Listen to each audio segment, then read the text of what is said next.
Hello बच्चों, कैसे हो आप लोग? सब बढ़िया। तो आज हम करेंगे गॉस थ्योरम की कुछ एप्लीकेशंस। और पहली जो एप्लीकेशन आएगी बच्चों वो आएगी electric field due to a charged wire. बच्चों, एक अगर मेरे पास चार्ज्ड वायर है तो उससे कैसे हम लोग इलेक्ट्रिक फील्ड निकालते हैं, देखिए जरा। मैंने आपको कल बताया था कि जो हमारा कूलम्स लॉ है, जो हमारा गॉस थ्योरम है, वो बहुत बार बेसिकली ज़्यादा हमेशा ही मैक्सिमम यूज होता है इलेक्ट्रिक फील्ड निकालने के लिए, नहीं कि फ्लक्स निकालने के लिए। समझ में आया? तो क्वेश्चन भी पूछा होता है कि गॉस थ्योरम का यूज क्या है, इंपॉर्टेंस क्या है। तो इंपॉर्टेंस जो है बच्चों वो है इलेक्ट्रिक फील्ड निकालना, नहीं कि फ्लक्स निकालना। क्लियर? सो बच्चों, एक हमारे पास वायर है जिसकी लेंथ L है। मुझे इस डिस्टेंस में, जो कि यहां से R डिस्टेंस है, कैपिटल R, इस डिस्टेंस में मुझे इलेक्ट्रिक फील्ड की वैल्यू फाइंड आउट करनी है। ठीक है बच्चों?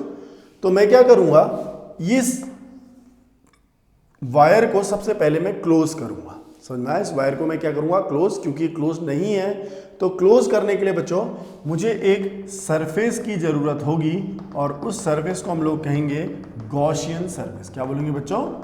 Gaussian surface. तो ये हो गई Gaussian surface draw. Imaginary surface है। यहां पर को अगर लाइन चार्ज है तो सिमेट्री जो होगी वो होगी सिलेंड्रिकल। क्यों? क्योंकि आर डिस्टेंस में जितनी इलेक्ट्रिक फील्ड होगी, यहां आर डिस्टेंस में भी उतनी इलेक्ट्रिक फील्ड होगी, आगे आर डिस्टेंस में भी उतनी होगी, और पीछे आर डिस्टेंस में भी उतनी होगी। तो सिमेट्री से हमने एक गॉसियन सरफेस ड्रॉ कर दी। क्लियर हुआ बच्चों?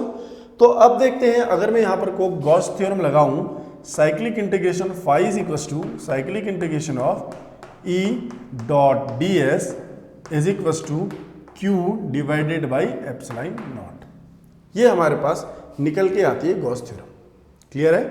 तो बच्चों, अब हम देखेंगे यहां से हमें इलेक्ट्रिक फील्ड निकालनी है E। अच्छा, हमें सबसे पहले काम करते हैं, एक छोटा सा एरिया ले लेते हैं। एरिया है ds, जो यहां पर को एरिया वेक्टर है वो आएगा ऐसा बाहर। क्लियर हुआ? इलेक्ट्रिक फील्ड भी बच्चों बाहर को आएगी, इलेक्ट्रिक फील्ड भी बाहर को आएगी। E is the electric field, ऐसे बाहर को आ रही है। ठीक है? एरिया वेक्टर भी बाहर को, इलेक्ट्रिक फील्ड भी बाहर को। तो बच्चों यहां पर को जो एंगल होने वाला है EDS, जो एंगल होगा cos 0 डिग्री। कितना होगा बच्चों? 0 डिग्री। क्लियर हुआ? तो 0 डिग्री एंगल होगा is equal to Q upon epsilon naught. यहां से आ गया। अब हम आगे बढ़ते हैं। देखिए जरा, इलेक्ट्रिक फील्ड हर r डिस्टेंस में कांस्टेंट होगा। यहां भी पूरे r डिस्टेंस में कांस्टेंट होगा। तो बच्चों इसको हम बाहर ले लेते हैं। E, देखिए cos 0 कितना होता है आपको पता है, 1 ds is equal to Q divided by epsilon naught. ठीक है?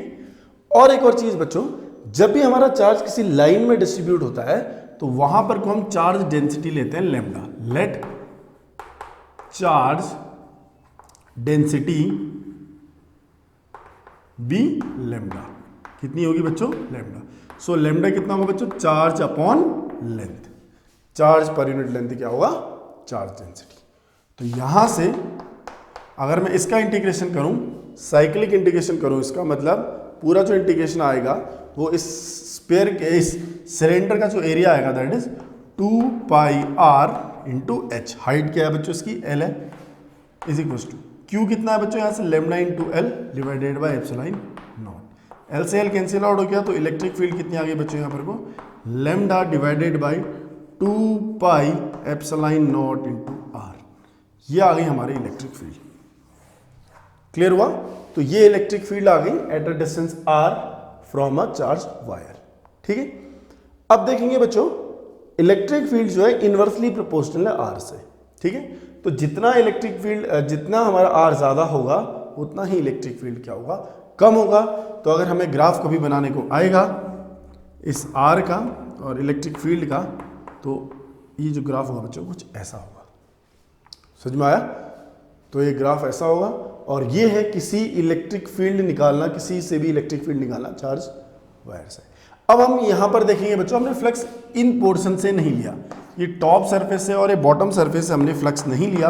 क्यों नहीं लिया बच्चों? इलेक्ट्रिक फील्ड आपको पता है इधर, और इसका एरिया वेक्टर ऊपर को, तो यहां पर को cos 90, तो यहां पर 0 फ्लक्स आएगा। यहाँ पर भी ऐसे ही cos 90 जीरो फ्लक्स आएगा।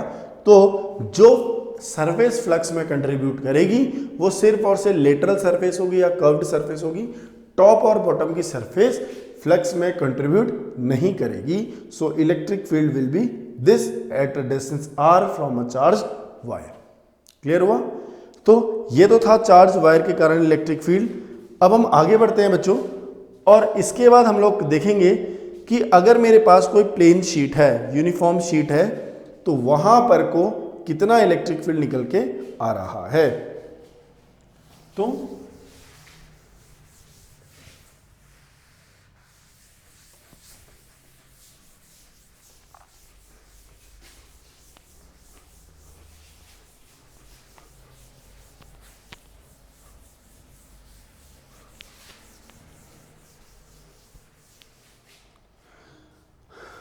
प्लेन शीट,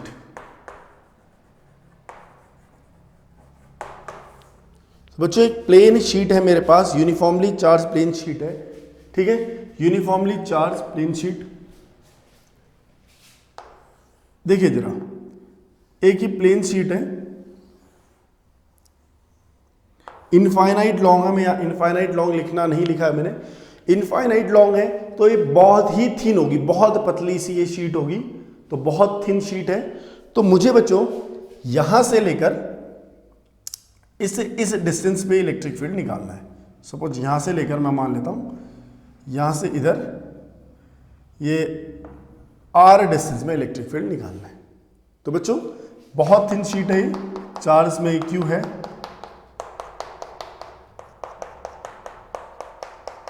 तो बच्चों क्या करेंगे, हम एक यहां पर को गॉसियन सरफेस ड्रॉ करेंगे ऐसा,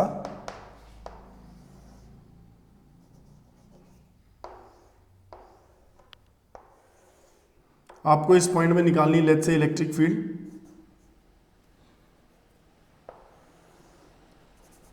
और ये डिस्टेंस है बच्चों r। अगर आपको यहां इलेक्ट्रिक फील्ड निकालनी तो हमने एक इमेजिनरी सरफेस ड्रॉ करी, गॉसियन सरफेस। क्लियर हुआ? तो बच्चों अब मेरी ये बहुत पतली थिन इनफाइनाइट शीट है, तो इसके दोनों साइड इलेक्ट्रिक फील्ड की इंटेंसिटी होगी। ये इतनी पतली है कि मान सकते हैं हम ये चार्ज से ही मिलके बनी हुई है। तो एक अगर गॉसियन सरफेस में यहां ऐसे सिलेंड्रिकल यहां ड्रॉ करूं तो इधर भी ये मेरे पास एक पूरा सिलेंडर निकल के आ गया, ठीक है। तो यहां से यहां की डिस्टेंस बच्चों कितनी है, सिंपल r है। यहां पर भी इलेक्ट्रिक फील्ड हम लोग नोट करेंगे, यहां पर भी इलेक्ट्रिक फील्ड हम देखेंगे। तो बच्चों यहां हम लोग देख रहे हैं कि गॉसियन सरफेस जो हमने ड्रॉ कर रखी है वो गॉसियन सरफेस क्या है, ये हमारा सिलेंडर है। समझ में आया?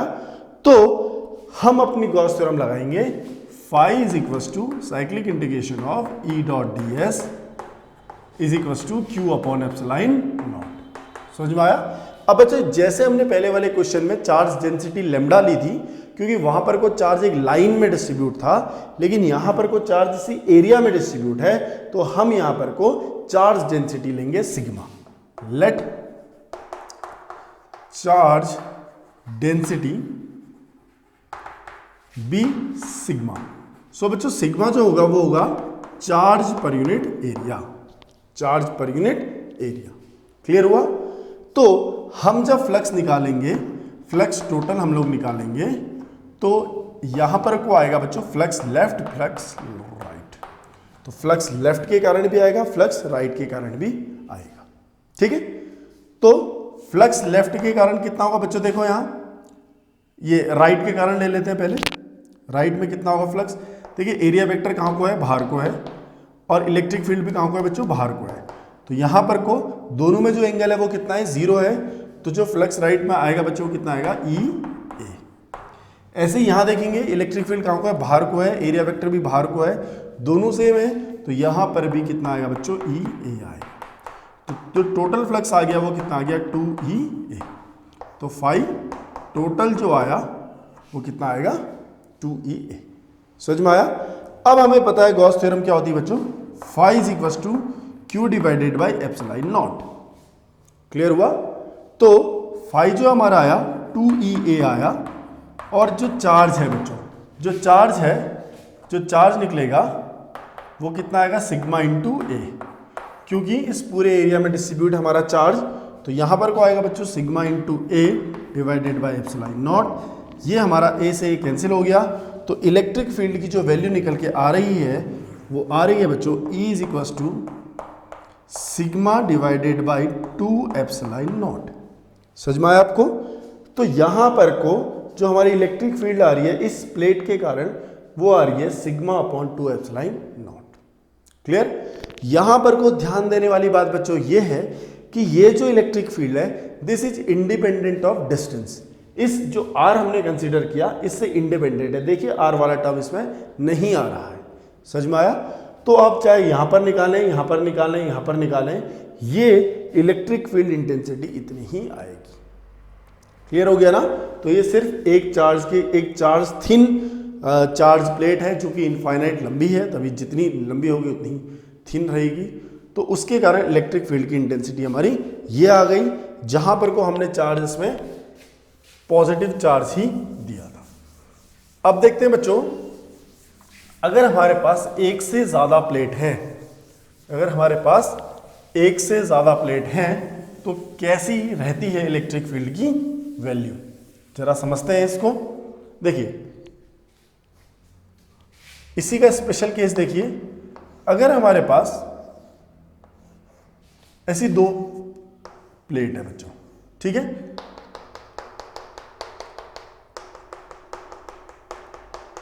देखिए यहां पर को पहला सरफेस, दूसरा और तीसरा। तो बच्चों मुझे यहां पर को फील्ड निकालनी है, यहां पर को फील्ड निकालनी है, यहां पर को फील्ड निकालनी है, और दोनों की चार्ज डेंसिटी सेम है, सिग्मा सिग्मा चार्ज डेंसिटी है दोनों प्लेट्स की। ठीक है बच्चों? तो सबसे पहले मैं यहां पर निकालूंगा। देखिए इसके कारण इलेक्ट्रिक फील्ड कहां को आएगी, इधर को आएगी, और कितनी आएगी सिग्मा अपॉन 2 एप्सिलॉन नॉट आएगी ना, हमने अभी पढ़ा था। ठीक है, इसके कारण कितनी आएगी बच्चों यहां पर को, ये यहां पर को, इसके कारण भी आएगी इधर को ही, क्योंकि पॉजिटिव है, सिग्मा अपॉन 2 एप्सिलॉन नॉट। क्यों हो रहा है बच्चों ऐसा? क्योंकि डिस्टेंस इंडिपेंडेंट है। समझ में आया? डिस्टेंस पे डिपेंड नहीं कर रही है।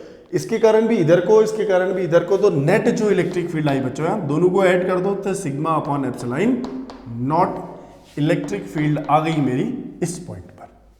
क्लियर हुआ? अब यहां पर को देखते हैं बच्चों, पॉजिटिव चार्ज है तो इसके कारण इलेक्ट्रिक फील्ड इधर को आएगी सिग्मा अपॉन 2 एप्सिलॉन नॉट। इस वाली प्लेट के कारण इधर को आएगी सिग्मा अपॉन 2 एप्सिलॉन नॉट। दोनों अपोजिट है तो दूसरों एक दूसरे का इफेक्ट क्या कर देंगी बच्चों, कैंसिल कर देंगी। तो यहां पर को E2 इज इक्वल टू 0, मैं यहां पर लिखता हूं बच्चों E3 is equal to this. Clear? अब हम यहां पर देखते हैं बच्चों, ये पॉजिटिव प्लेट है, इसके कारण इलेक्ट्रिक फील्ड इधर को आएगी और कितनी आएगी सिग्मा अपॉन 2 एप्सिलॉन नॉट। ये पॉजिटिव चार्ज है प्लेट है, इसके कारण इलेक्ट्रिक फील्ड कहां को आएगी बच्चों, इसके कारण भी इधर ही को आएगी, कितनी आएगी सिग्मा अपॉन 2 एप्सिलॉन नॉट। तो यहां पर को दोनों की इंटेंसिटी ऐड हो जाएगी और कितनी आएगी सिग्मा अपॉन एप्सिलॉन नॉट। तो देखिए तीनों जगह मैंने इलेक्ट्रिक फील्ड इंटेंसिटी निकाल दी जब दोनों प्लेट क्या थी, पॉजिटिव थी। समझ में आया? अब बच्चों सेकंड केस में हम क्या करेंगे, अगर एक प्लेट को हम लोग नेगेटिव कर लेते हैं तो देखते हैं कैसी इंटेंसिटी आती है। एक प्लेट को हम लोग नेगेटिव कर लेते हैं, से दिस इज पॉजिटिव प्लेट, ये बच्चों नेगेटिव प्लेट है। तो यहां पर कोई इंटेंसिटी देखते हैं। सबसे पहले इस नेगेटिव प्लेट के कारण इंटेंसिटी यहां को आएगी, क्योंकि मैंने बताया इलेक्ट्रिक फील्ड नेगेटिव चार्ज के लिए हमेशा अंदर को आती है, और होगा कितना वैल्यू बेटा इसकी, E is equal to sigma upon epsilon naught, sorry 2 epsilon naught. ठीक है, इस पॉजिटिव चार्ज वाली प्लेट के कारण कहां को आएगी, बाहर को आएगी, कितनी आएगी सिग्मा अपॉन 2 एप्सिलॉन नॉट। समझ में आया? पॉजिटिव चार्ज प्लेट फिर हमेशा बाहर, तो दोनों कैंसिल कर जाएंगी। तो जो E3 है will be equal to 0। E3 मतलब ये थर्ड वाली सरफेस, ये थर्ड वाला प्लेस है, ये सेकंड प्लेस है, ये फर्स्ट प्लेस है। यहां पर को देखते हैं बच्चे, इसमें देखते हैं ये negative charge electric field intensity अंदर को सिग्मा अपॉन 2 एप्सिलॉन नॉट, ये positive charge electric field intensity बाहर को सिग्मा अपॉन 2 एप्सिलॉन नॉट। तो दोनों ऐड हो जाएंगे बच्चों, तो यहां पर को सेकंड वाले सरफेस में सिग्मा बाई एप्सिलॉन नॉट आएगी, दोनों को ऐड करके। समझ में आया? अब यहां पर देखते हैं बच्चों, पॉजिटिव प्लेट है, इसके अंदर बाहर को इलेक्ट्रिक फील्ड इंटेंसिटी, नेगेटिव है तो नेगेटिव के लिए अंदर को इलेक्ट्रिक फील्ड इंटेंसिटी, दोनों कैंसिल हो जाएंगे तो E1 कितना आएगा बच्चों, 0 आ जाएगा। क्लियर हुआ? सेम चीज है, कोई परेशानी वाली बात इसमें नहीं है। अब बच्चों अब हम क्या करते हैं, अब हम सेम यही चीज करते हैं, लेकिन अब हम क्या करेंगे, हम करेंगे थोड़ा सा ट्विस्ट। और ये ट्विस्ट क्या रहने वाला देखिए जरा, हम दोनों की चार्ज डेंसिटी को सेम नहीं करते हैं, इसकी चार्ज डेंसिटी को सिग्मा 1, इसकी चार्ज डेंसिटी को सिग्मा 2 कर लेते हैं। तो बच्चों देखिए इसके कारण यहाँ पर कोई इलेक्ट्रिक फील्ड जो आएगी वो क्या आएगी, बाहर को आएगी, इसके कारण भी बाहर को आएगी, लेकिन इसके कारण कितनी आएगी, सिग्मा 1 अपॉन 2 एप्सिलॉन नॉट, इसके कारण कितनी आएगी बेटा, सिग्मा 2 अपॉन 2 एप्सिलॉन नॉट। अब दोनों ऐड हो रही हैं तो E1 is equal to 1/2 epsilon naught sigma 1 plus sigma 2। तो ये इलेक्ट्रिक फील्ड निकल के आ गई इस पॉइंट की। क्लियर हुआ? अब देखते हैं बच्चों इस पॉइंट में इलेक्ट्रिक फील्ड कितनी आती है, ये पॉजिटिव चार्ज रिपेल होगा, ये पॉजिटिव, इसके कारण इधर को इलेक्ट्रिक फील्ड आएगी, दोनों के कारण sigma 1 upon 2 epsilon naught sigma 2 upon 2 epsilon not. तो यहां पर को जो इलेक्ट्रिक फील्ड निकल के आएगी E3, ये कितनी आएगी बच्चों, 1/2 एप्सिलॉन नॉट, दोनों ऐड हो जाएंगी सिग्मा 1 प्लस सिग्मा 2। क्लियर हुआ?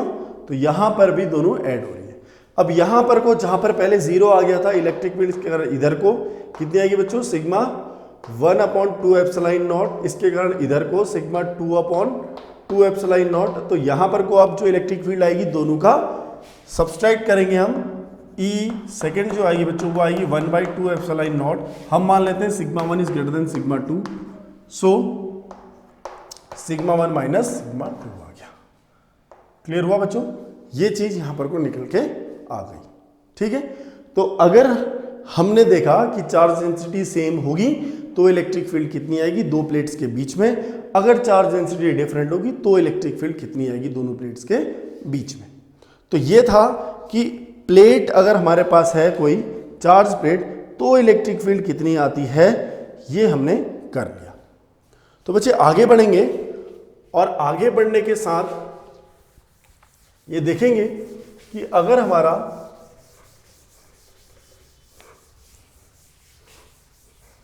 कोई चार्ज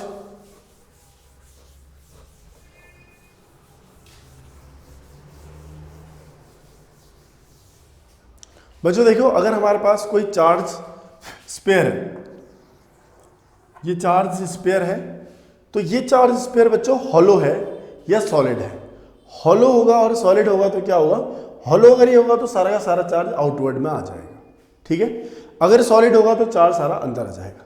फिलहाल इस बार सिलेबस से ये चीज डिलीट हो गई है सीबीएसई के, तो सीबीएसई का जो डिलीटेड पोर्शन देखोगे आप उसमें फर्स्ट में इलेक्ट्रिक चार्ज एंड फील्ड में यही टॉपिक है जो डिलीट हो रखा है। ठीक है, सो इसको हम भी नहीं लेंगे, बट यहां पर को कैसे सॉल्व करना है वो सीखेंगे और कहां पर कोई इंपॉर्टेंस है वो देखेंगे। देखिए बच्चों एक बार ये एक बार स्पेयर है, अगर इस स्पेयर की रेडियस r है, आपसे पूछा जाए इस वाले पॉइंट में, इस P पॉइंट में जो कि स्मॉल r डिस्टेंस में, यहां पर कोई इलेक्ट्रिक फील्ड निकालिए। यहां पर को क्या निकालनी है बच्चों, इलेक्ट्रिक फील्ड। तो हमने गॉसियन सरफेस ड्रॉ करनी पड़ेगी, इसको रेडियस लेते हुए ये कर दी हमने सरफेस ड्रॉ। ठीक है, तो बच्चों यहां पर को हम लोग लगाएंगे अपना formula E.ds is equal two cube divided by epsilon not.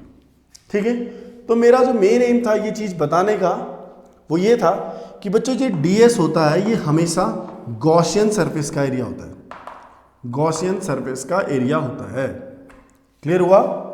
और बच्चों ये जो चार्ज होता है ये भी होता है गॉसियन सरफेस के अंदर होने वाला चार्ज, चार्ज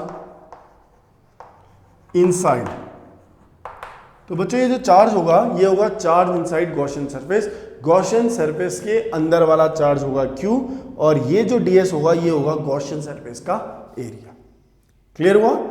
तो यहां पर से हमारे पास ये एप्लीकेशंस आते हैं, 3 एप्लीकेशंस थे और हमारे पास अब 2 ही एप्लीकेशन बचे हुए हैं, एक वायर के कारण दूसरा प्लेट के कारण, तो दोनों ही हमने यहां पर को करा दिए थे गॉसियन सरफेस की। समझ में आया? इसके बाद हम लेंगे कुछ इंपॉर्टेंट क्वेश्चन गॉसियन सरफेस के और देखेंगे बहुत सारे वो क्वेश्चन जो फ्रीक्वेंट पूछे जाते हैं सीबीएसई या किसी दूसरे